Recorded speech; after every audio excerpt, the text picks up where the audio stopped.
문을 주님께서 열어주시고 오늘 하나님의 은혜 받게 해서 우리의 마음이 준비되게 하여 주시고 성령님 말씀하여 주셔서 정말 아버지 우리가 주님 때문에 오늘도 하루를 시작하며 주님과 함께 동행하는 믿음의 삶 되게 하여 주시옵소서. 세상의 헛된 소문과 헛된 풍습에 우리가 아버지 휩쓸리지 않도록 깨워서 기도하게 하시고 분별하게 하시고 하나님 정말 참된 그리스도인으로서 오늘도 성령을 따라 믿음으로 나갈 수 있도록 역사하여 주시옵소서. 예수님의 이름으로 간절히 기도드리옵나이다. 할렐루야. 우리 예레미야 말씀을 오늘부터 시작하는데요. 26장부터 보겠습니다. 예레미야 26장 1절부터 오늘 15절까지의 말씀을 보는데요. 우리 1절부터 9절까지 말씀 같이 합독하죠. 예레미야 26장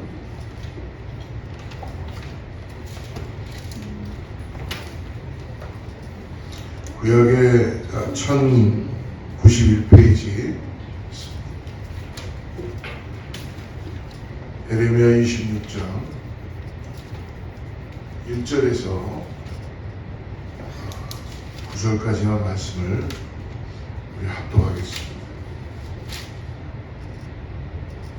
찾으셨어요? 네. 찾으셨어요? 네. 같이 주시자. 유다의 왕 요시야의 아들 여호와님이 다스리기 시작한 뒤에 여호와께로부터 이 말씀이 임하여 이르시되 여호와께서 이와 같이 말씀하시니라. 너는 여호와의 성전들에 서서 유다 모든 성읍에서 여호와의 성전에 와서 예배하는 자에게 내가 내게 명령하여 이르게 한 모든 말을 전하되 한마디도 강하지 말라. 그들이 듣고 혹시 각각 그 악한 길에서 돌아오리라. 그리하면 내가 그들의 악행으로 말미암아 그들에게 재앙을 내리려 하던 뜻을 돌이키리라. 너는 그들에게 이와 같이 이르라.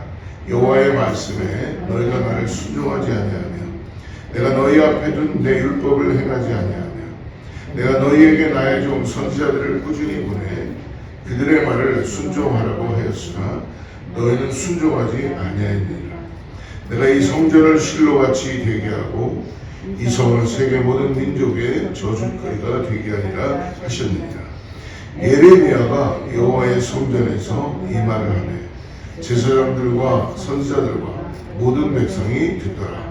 예레미야가 여호와께서 명령하신 말씀을 모든 백성에게 전하기를 마치매 제사장들과 선지자들과 모든 백성이 그를 붙잡고 이르되 내가 반드시 죽어야 하리라.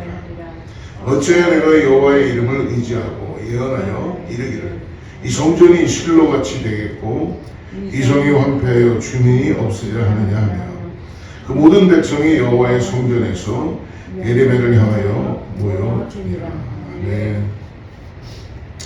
오늘부터 매일 성경 묵상에 따라서 우리가 예레미야 말씀을 묵상합니다. 예레미야 26장을 우리 같이 시작하는데요. 여러분 예레미야 하면은 눈물의 선지자, 눈물의 선지자. 그만큼 하나님을 사랑하고 백성을 사랑하기 때문에 하나님께서 주시는 말씀을 선포해야 돼요. 그리고 하나님의 말씀을 선포해야 되는 선지자가 사람들 입에 맞는 말만 선포할 수 없잖아요. 근데 사람들은 어떠냐면 백성들은 행위는 하나님을 사랑하는 것처럼 하는데 속은 그렇지 못한 거죠. 우리들은 어떤지 모르겠습니다. 하나님 말씀 우리가 보고 하나님 말씀대로 순종해야 되는데 그렇지 못할 때가 많잖아요. 예레미야는 하나님의 말씀을 전해야 되기 때문에 순종하지 못하고 따라오지 못하는 백성들을 보면서 안타까움도 있었지만 한편으로는 하나님을 어게인스트하고 하나님 앞에 순종하지 않는 그들의 모습을 보면서 어떻게 보면은 하나님의 말씀을 대언하고 하나님의 말씀을 전해야 되는 그 선지자의 마음에는 슬픔이 가득 찰 수밖에 없게 되는 것이죠. 눈물로 그들의 상황을 알 수 있고 그들이 어떻게 될 거라는 걸 알기 때문에 어찌 눈물을 흘리지 않을 수가 있겠습니까? 여러분, 오늘 예레미야 선지자를 통해서 하나님의 심판과 동시에 하나님의 평화의 약속을 예레미야는 선포해야 합니다. 하나님의 명령을 받아서 오늘 성전에 예배하러 오는 사람들, 성전에 예배하러 오는 사람들에게 하나님의 말씀을 전해야 됩니다. 놀랍게도 그들은 성전에 오늘 말씀의 대상들이 누구냐면 성전에 예배하러 오는 사람들, 성전만 있으면 된다라고 생각하는 그러한 백성들. 오늘 26장 우리가 1절에 보니까 유다왕 여호와김의 때다라고 합니다. 유다왕 요시아의 아들 여호와김이 다스리기 시작합니다. 예레미야가 선포한 하나님의 말씀의 핵심은 뭐냐면 모든 유대 백성들은 이제 거짓된 모습을 버리고 악한 길에서 돌아와야 하나님의 재앙을 피할 수 있다 라는 말씀을 전하는 것입니다.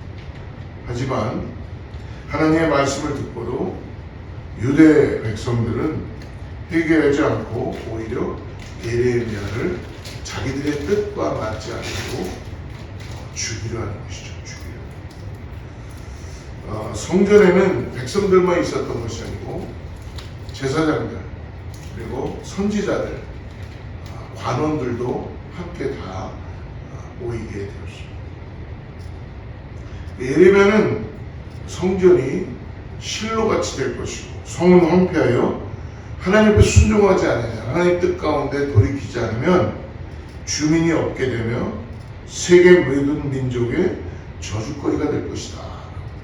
예레미야가 선포하며 하나님이 그렇게 말씀하십니다. 돌아오라는 거예요. 결국 회개하고 하나님께 돌아오기를 거부하는 이 유다 백성들에게 남은 것은 하나님의 심판과 멸망밖에 없다. 오늘 말씀에서 예레미야는 구체적으로 우리에게 어떤 말씀을 선포했으며 완악한 유대의 백성들은 어떻게 반응하는가. 첫 번째로 모든 예배하는 자에게 선포된 말씀이라고 했습니다. 모든 예배하는 자. 예레미야는 오늘 본문의 말씀을 누구에게 선포하느냐? 모든 예배하는 자들에게 선포합니다. 하나님의 말씀의 핵심은 죄를 회개하고 돌이키라. 우리는 회개의 설교를 듣거나 어떤 회개의 말씀을 들으면 두 가지의 반응이 나타날 수 있죠. 찔림이 있어서 돌이켜야 되겠다. 또 하나의 반응은 뭐냐면 나는 상관없어. 나에게는 해당되지 않는 말이야. 그렇게 또 해석하는 분들도 있죠. 아니면 또 하나는 이거는 내가 아니라 김 집사가 들어야 돼. 내 남편이 들어야 돼. 실질적으로 하나님의 말씀은요, 목사가 하나님의 말씀을 통해서 어쨌든 하나님의 말씀을 전하지만 목사도 들어야 되고 하나님이 나에게 하시는 말씀 맞습니다. 근데 어떤 분들은 이제 예를 들어서 하나님이 나에게 말씀하시나? 라고까지 생각하는 게 참 감사하죠. 근데 왜 하나님이 나에게 이렇게 말씀하실까? 그러면 이제 하나님의 말씀을 왜곡되기 시작하는 거죠. 그러니까 어떤 말씀은 내가 받아들이고 어떤 말씀은 나하고는 상관없는 거야. 근데 하나님 나는 이렇지 않은데 예를 들어서 저 목사가 나를 향해서 말하는 거야 라고 하면 큰 오해가 되는 거겠죠. 그러니까 오늘 우리가 말씀을 들을 때 항상 어떻게 들으면 가장 정답이 되냐면 하나님이 나에게 말씀하십니다. 그럼 만약에 내 안에 찔림이 있다면 전하는 자나 듣는 자, 그러면 하나님께 돌이키는 자. 하나님 나에게 이런 게 하나님이 나에게 말씀해 주셨고 그럼 하나님 내가 얘기합니다. 돌이킵니다. 하나님 나에게 오늘 주님이 심판과 화평과 평화를 동시에 주신다고 말씀해 주십니다. 우리가 돌이킬 때에 하나님의 은혜가 넘치기 시작합니다. 근데 이게 안 돌이켜지고 자꾸 뭔가 하나님의 말씀 앞에 내 마음을 들이지 않으니까 우리가 마음이 힘들어질 때가 있겠죠. 하나님께 예배하는 자들에게 오늘 선포되었다는 것. 여러분 이게 굉장히 오늘 예레미야 선지자와 우리가 성경을 보면서 독특하다는 걸 느낍니다. 그냥 밖에 있는 세상에 있는 사람들에게 오늘 말씀이 선포된 게 아니에요. 유다 백성들에게 하나님을 너무 사랑한다는 예배하러 오는 자들에게 제사장들과 선지자들과 지금 많은 리더들과 백성들에게 하나님의 말씀이 선포된다. 그럴 때 이 말씀을 들어야 된다는 것이죠. 2절 말씀 우리 같이 한번 읽어봅시다. 어떤 말씀이 선포됐는지 2절 시작. 여호와께서 이와 같이 말씀하십니다. 너는 여호와의 성전들에 서서 유다 모든 성읍에서 여호와의 성전에 와서 예배하는 자에게 내가 내게 명령하여 얘기한 모든 말을 전하되 한마디도 빼지 마라. 지금 이 말씀 안에 뭐가 있을까요? 너의 감정과 너의 생각과 너의 어떤 것도 더하면 안 된다. 전하는 자는. 그러니까 들은 말만 전해야 된다는 거죠. 감하지도 말고 빼지도 말고. 내가 내게 명령하여 얘기해봐. 예레미야에 선포되는 회개와 심판에 대한 하나님의 말씀의 대상은 어떤 흉악범이나 이방인 혹은 뭔가 하나님을 떠났던 그런 사람들이 아니라 하나님을 사랑하는 유다 백성입니다. 유다 백성. 그래서 하나님께 예배하는 자들에게 예레미야가 하나님의 심판을 선포하는 이유가 오늘 무엇입니까? 하나님께 예배하러 온 자들은 오늘 이 말씀을 왜 들었는 겁니까? 누구에게 예배하는 거예요 지금? 하나님께. 그런데 성전 중심으로 모였는데 우리에게 성전만 있으면 된다. 그러면서 하나님께 예배하는 행위만 하고 있는 거예요. 행위만 하고 있고 하나님과의 관계는 없는 거예요. 예를 들어서 여러분 자녀가 여러분들하고 같이 있는데 그냥 자기 필요한 것만 계속 하고 어머니 아버지를 필요할 때만 그러고 아무 관계를 갖지 않는다면 그 자녀가 얼마나 표현이 어떤 정도는 괘씸하겠어요. 그죠? 계속 할머니한테 엄마한테 자기 필요한 것만 그런 자녀들 있을 수 있습니다. 그래도 할머니니까 어머니니까 속은 부글부글 끓지만 근데요 그거는 기도하면서 그 자녀를 잘 가르치는 거예요. 그게 진정한 사랑이 아니라 너가 의당 부모에게 해야 될 것들을 하고 그러니까 마음을 드리는 것을 가르쳐야 되겠죠. 관계를 갖는 걸 가르쳐야 이 자녀들이 해야 얼마나 많이 잘하겠어요. 사고도 치고 그러겠죠. 그렇지만 그래도 그 관계라는 것을 우리도 마찬가지 아니겠어요? 하나님 앞에 나와 예배할 때 하나님께 예배하는 거죠. 돌덩어리에게 예배하는 게 아니라 내 옆에 있는 어떤 집사님과 함께 집사님을 향해서 예배하는 게 아니라 하나님께 예배하는 거죠. 하나님 말씀하시면 아멘 내 마음을 돌이키고 드려야 될 줄 믿습니다.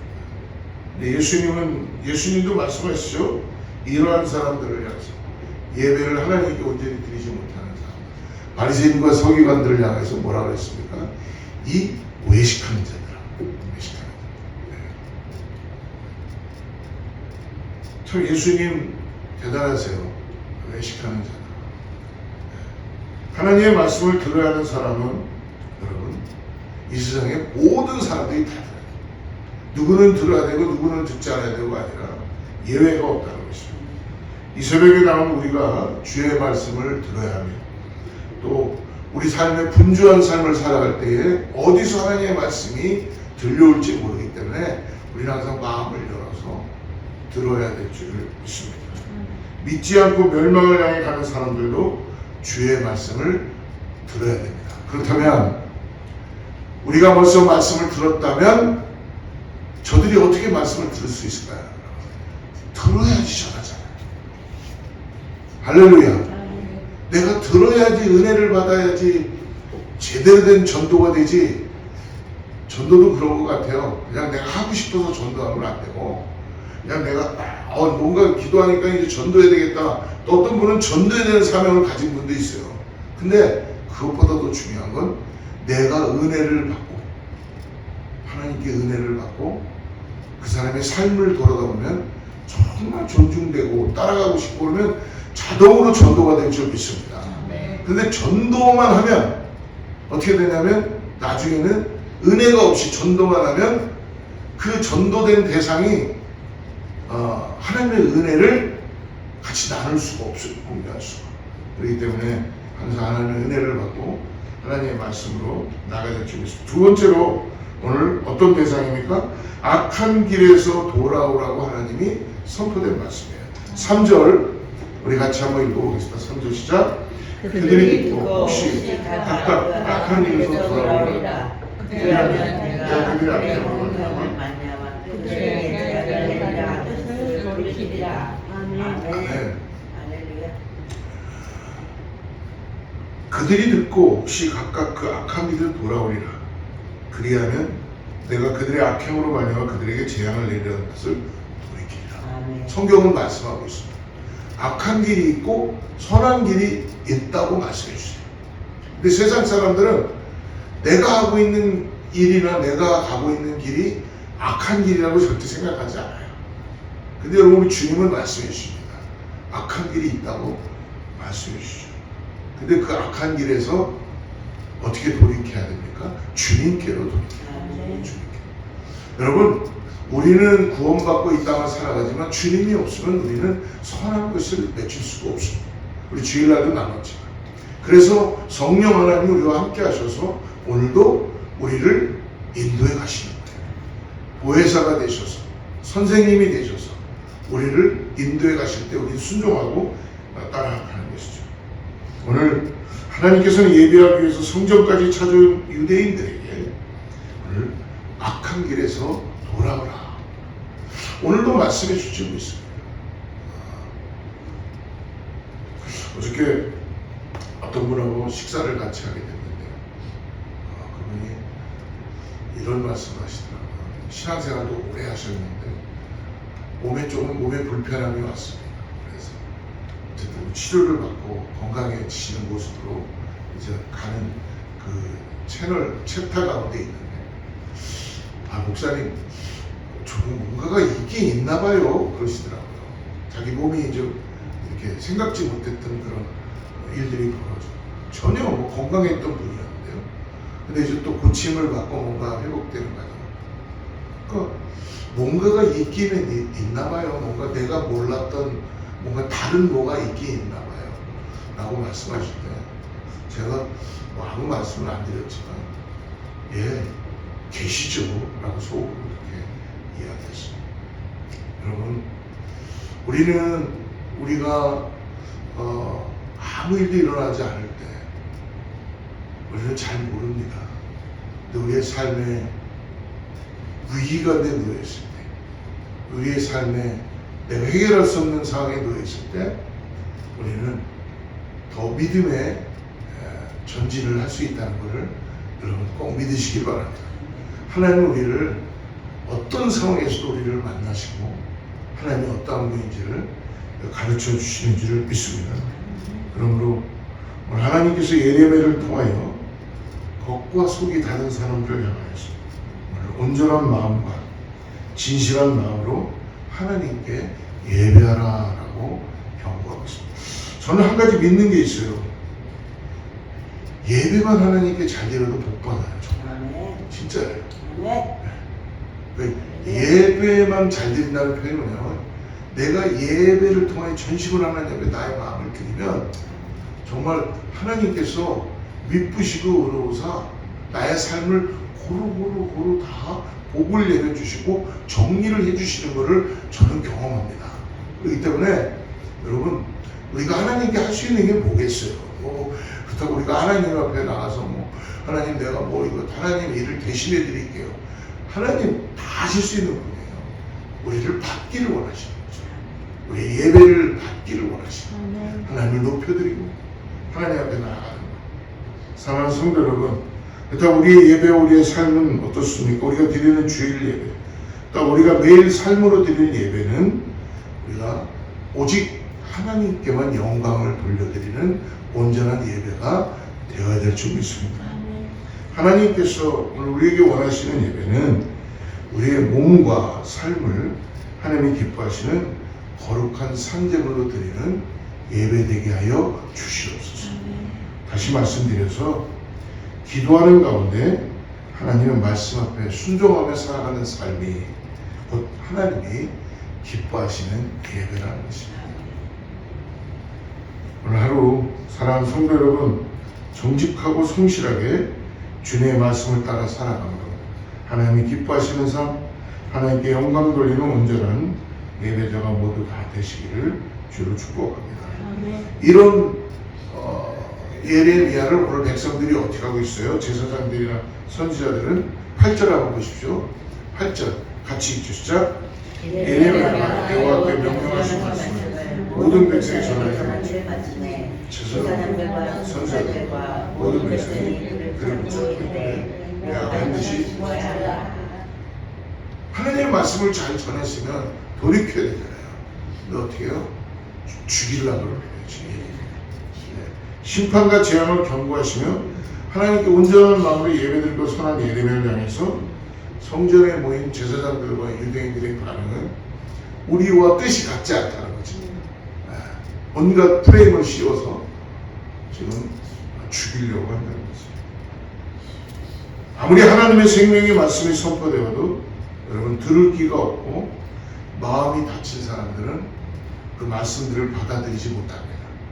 그래서 여러분 우리가 항상 기도하면서 분별해야 되는 게 아직 들을 귀가 안 돼 있는 사람에게 계속 뭔가 이야기하면 대래 내가 해가 될 수 있습니다. 근데 그 사람을 위해서 기도해 드려야 돼요. 계속 기도해 드리고 하나님이 그의 마음을 돌이킬 수 있도록 또 그의 귀가 잘 열릴 수 있도록 그리고 정말 힘이 다 빠질 수 있도록 여러분 물에 빠진 사람 구해보셨나요? 힘 있을 때 절대 가서 이렇게 구하려면 제가 대신 또 같이 빨려 들어가요. 근데 그 사람 힘 딱 빠질 때까지 기다렸다가 들어가면 쉽게 이렇게 건져서 나올 수 있듯이 하나님의 말씀을 듣긴 듣는데도 아직 귀가 닫혀있고 내 마음이 닫혀있고 더 나아가서 뭔가 하나님께 계속 어게인스트하는 그런 마음이 있다면 여러분 그때는 그 영혼에게 계속 뭘 전하는 것이 아니라 그 사람을 위해서 기도해 드리는 게 가장 중요하다는 것입니다. 그 영혼이 귀를 열 수 있도록 마음을 열 수 있도록 동일하게 오늘 예레미야는 그럼에도 불구하고 예레미야는 어떻게 합니까? 결국 거기에 꺾이지 않고 하나님의 말씀을 계속 전하는 거예요. 왜? 자기의 사명이 그거니까. 예레미야는 하나님의 사명 앞에 순종하고 충실했던 거예요. 예레미야라고 사람들에게 좋은 얘기하고 싶겠죠. 그러나 하나님이 이런 말씀을 전해주니까 그런 자기를 죽이려고 하는데도 그것에 굴복하지 않고 그렇다고 내가 아집을 부리는 게 아니라 하나님의 말씀을 하나님을 믿고 선포한다는 것입니다. 하나님의 뜻을 이루게 하여 오늘 이 안에 뭐가 있는 거예요? 그렇다면 진정으로 하나님의 사랑이 있다는 걸 가르쳐주는 거죠. 예레미야는 눈물의 선지자라는 글을 들을 수 있던 게 뭐예요? 그의 속마음은 백성들과 그 하나님의 유다 백성들을 정말 사랑한 거예요. 그러니까 하나님의 이 돌아오라는 이 말씀 앞에 전할 수밖에 없는 것이죠. 사랑하는 성도 여러분, 오늘 우리의 진리의 말씀과 생명의 복음을 전하고 붙들고 살아가는 사랑하는 성도님들 다 되시기를 축복합니다. 일터에서, 가정에서 또 혹시 힘들고 어려운 일을 당하더라도 당황하지 마시고 주님의 말씀을 붙잡고 나아갈 때 하나님의 은혜가 우리 가운데 나타나게 될 줄 믿습니다. 잊지 마십시오. 하나님의 은혜를 결코 잃지 않도록 우리의 마음을 잘 지키시고 그리고 혹시 내가 지금 듣지 않는 어떤 상황이 있다면 그것을 막 내 마음을 힘들게 하면서까지 하지 마시고 기도하고 하나님의 은혜가 내 마음을 나의 삶을 지배할 수 있도록 하나님께 맡기는 사랑하는 성도들 되기를 주로 축복합니다. 기도하겠습니다. 하나님 감사합니다. 오늘 예레미야를 통해서 백성들을 사랑하며 하나님께 돌아오도록 심판의 말씀을 선포하는 예레미야의 그 마음을 봅니다. 하나님 우리의 모습과 현실도 어떤지를 다시 한번 돌아보게 하시고 주님께서 말씀하실 때 우리가 돌이킬 수 있는 귀를 열게 하여 주시고 하나님 말씀 앞에 우리의 마음을 다른 곳에 뺏기지 않도록 주님의 은혜를 잃어버리지 않도록 기도하고 말씀대로 살 수 있도록 축복하여 주시옵소서. 우리의 가정과 자녀와 교회와 그리고 이 나라를 위하여서 간절히 기도합니다. 하나님 우리가 다시 돌이킬 수 있도록 은혜를 주시고 이제 아버지 우리의 마음이 주님으로 인하여서 새 힘으로 돌아가는 은혜가 있게 하여 주시옵소서. 예수님의 이름으로 간절히 기도드리옵나이다. 하늘에 계신 우리 아버지여